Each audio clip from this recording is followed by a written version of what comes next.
আলাইকুম প্রিয় সুন্নি ভাইরা। বিশেষ করে এই বৃষ্টির মধ্যে চট্টগ্রাম, বাঁশখালী, সাতকানিয়া, কেরানীরহাট হয়ে এদিক দিয়ে আবার হাটাজারি হয়ে সরকারহাট পর্যন্ত কিছু বন্যার পানি, তো যে বাড়িঘর আছে এগুলি সব ডুবে গেছে। কিন্তু তার পাশাপাশি গতকালকে রাতকে দেখলাম যে আমাদের মাওলানা হাফেজ কারি গোলাম কিবরিয়া হুজুরও এই বাঁশখালী গেল, সবার মাঝে একটু ত্রাণ দিয়ে আসলো, এমনকি বিভিন্ন মানুষকে দেখে আসলো। তো এখন আসলে হুজুরের মুখ থেকে শুনবো যে আসলে যে বাঁশখালীর অনুমতিটা কিরকম, আর এমনকি বাঁশখালীবাসী কেমন আছে, একটু যদি হুজুর দর্শকদের মাঝে বলতেন। আসসালামু আলাইকুম রহমতুল্লাহি ওয়া বারাকাতুহু। প্রিয় দেশবাসী, আপনারা জানেন সারা দেশে প্রবল বৃষ্টির কারণে বাংলাদেশের কিছু কিছু জায়গায় পানির নিচে পানিবন্দী হয়েছে লক্ষ লক্ষ মানুষ।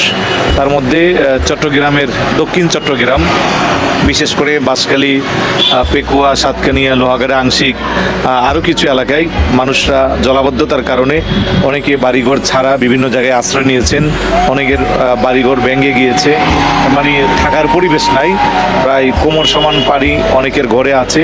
তো এই সংবাদ পেয়ে তৎক্ষণাৎ আমি অল্প সময়ের মধ্যে প্রস্তুতি নিয়ে আমরা গিয়েছিলাম। রাত 9টা পর্যন্ত আমরা এখানে ছিলাম, তাদেরকে দেখেছি। সত্যিকার অর্থে এগুলা সচক্ষে দেখলে আপনারা স্থির থাকতে পারবেন না।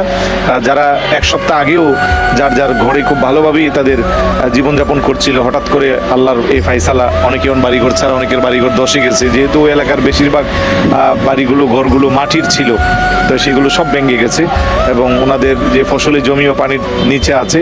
তো সব মিলে খুবই দুর্বিষহ ওনারা জীবনযাপন করছে।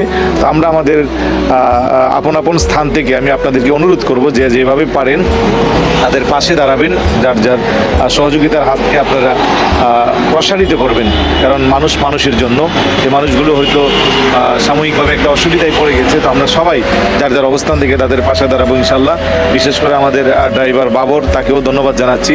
সেও তার ছোট্ট পরিসরে উদ্যোগ নিচ্ছে কি করে তাদের পাশে দাঁড়ানো যায়। আমার আরেক ভাই আছেন, এইভাবে আমরা সবাই আপন আপন জায়গা থেকে সবাই আমাদের ভাইদের পাশে দাঁড়াবো ইনশাল্লাহ।